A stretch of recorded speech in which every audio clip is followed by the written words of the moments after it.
Whit, I wanted to ask you about a guy who, when you talk about doesn't take a player off and only knows one speed. Aaron Donald is just, I know you talk about it, you get asked about him all the time and whatnot, but Oh my God. man, he's just such a special player. I just wonder from your standpoint, being with him every day, what is it like? What do you see that just makes him different from everyone else?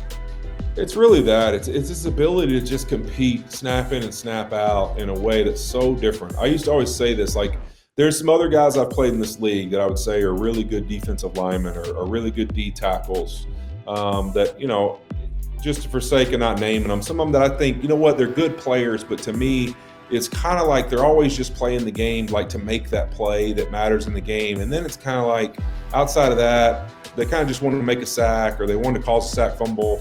And then they're kind of happy with their performance. Like that's kind of how they feel about the game. I've always said what to me makes AD so different is that he doesn't come into a game thinking, I hope I get a sack today. He comes into a game thinking, I'm going to wreck your life for 65 straight. like it's rare. And when I first got here and he was going through his contract negotiations, we missed kind of the training camp, I believe it was our first year. But when he gave his first day and didn't get the contract, but they decided they were, he came back, he reported, and they were going to start working on it again. I'll never forget the first day watching him practice and seeing like every snap, whether it was a pass, a run, a boot, whatever it was.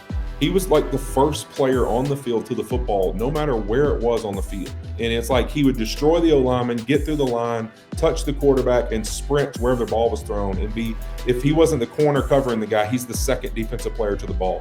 And it's just literally unbelievable. I was like, man, a guy this good that plays with that kind of effort is just, it's like, you go ahead and just put a jacket on him because you just don't find that. You don't find guys that have that kind of skill set, and then also play with the heart of somebody who has no chance to make it. Speaking of advantages, we saw J.C. Tretter, the president of the NFLPA, not too long ago, put out a statement basically saying that what this season has taught him, if not others, is that there isn't a need for an offseason. Based on the fact that everything was virtual this year, there was no on-field work, etc. I wonder from your perspective as a veteran in this league, I know you're a little biased, but would you agree with him that this shows that maybe all that off-season work, on-field work, those sorts of things really isn't necessary to have a quality product? I think that there's a positive to allowing guys to come in the building and be able to work out and take care of themselves and do all of that. But I also think that at the same time, I don't know that I see a lot of value in the field work. I think that's the strange part to me that I don't quite get. I know what coaches think they're accomplishing with that stuff, but most of that helmet practice stuff is so irrelevant to what real football is like. You could really simplify all of this and say, hey, look, you know what, we're going to hire a strength staff and we're going to have people in the strength staff that know how to put guys through position drill specific things like in your conditioning, in your on-field work.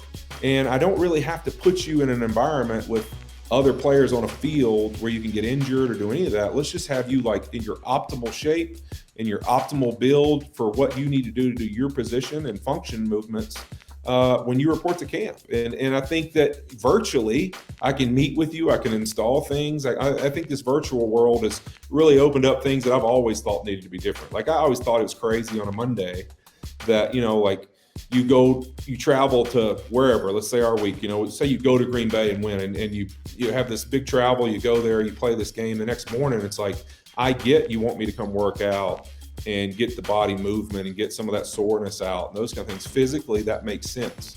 Now, why I have to stay 4 more hours and watch the tape that like I'm playing NFL football, I know when I got beat or when I didn't do very well. You could easily tell me that over a virtual meeting, or you know what, you can easily clip those things and not make me sit up there exhausted and tired and like, hey man, I really don't want to talk about this right now. Because I just think it's one of those things. Coaches only know how to coach, and that's not an insult. That's just the truth. And so, as much as we give them leniency, it's like some of these things. Yeah, there's certain places they do it the right way, and there's certain places that they take it too far.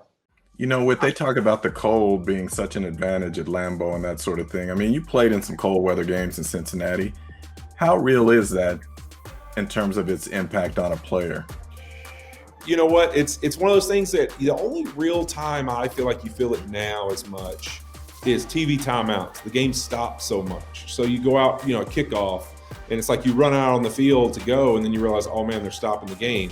So then you're sitting there for those 3 minutes, like just, out there in the middle of cold winds blowing on you, it's freezing. You almost like tighten back up because you're just kind of standing around. I don't know that I really think it's true that it dictates the game as much. I mean, because you look at it, most of the time in those situations, it's the team that's at home and they've got home field advantage. So they're already at an advantage. It's like New Orleans doesn't have cold weather, but it's really hard to win there. So, is it the dome air? So it's like you can create an excuse for everything, right? So it's like, is it the reason they win or lose, or is it that they were a really good team, so they have home field advantage in the playoffs and they've got their crowd and there's all these things against you? I just don't think it's a viable excuse for teams. I think it's like, hey man, you're a grown man. Go out there and play in a football game and compete and win or lose based off of how you play. Hey, I just got to ask this because, I've admired you for years. I mean, so many things you did in Cincinnati and out here. You coming back? Coming back next year, man?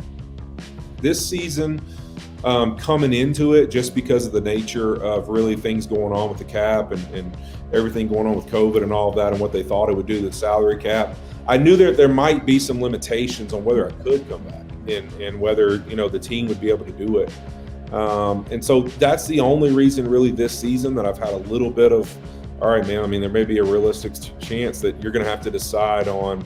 It's less about coming back and it's more about, are you willing to go play somewhere else if that's what has to happen? And so that's been more concerning to me than really whether I'd play. I think that this injury and missing some games and feeling as good as I do right now, with the opportunity to be one of the first guys in quite some time to take a snap at 40 years old, playing offensive line, I just think that would be such a cool, neat thing to get to do. And I feel like it's going to be something that knowing myself, a desire like that, a goal to accomplish, I would be pretty committed to. So I feel like with the family and the wife and everyone else, they're on board. I feel like I'll be playing again in 2021, and I'm excited about it.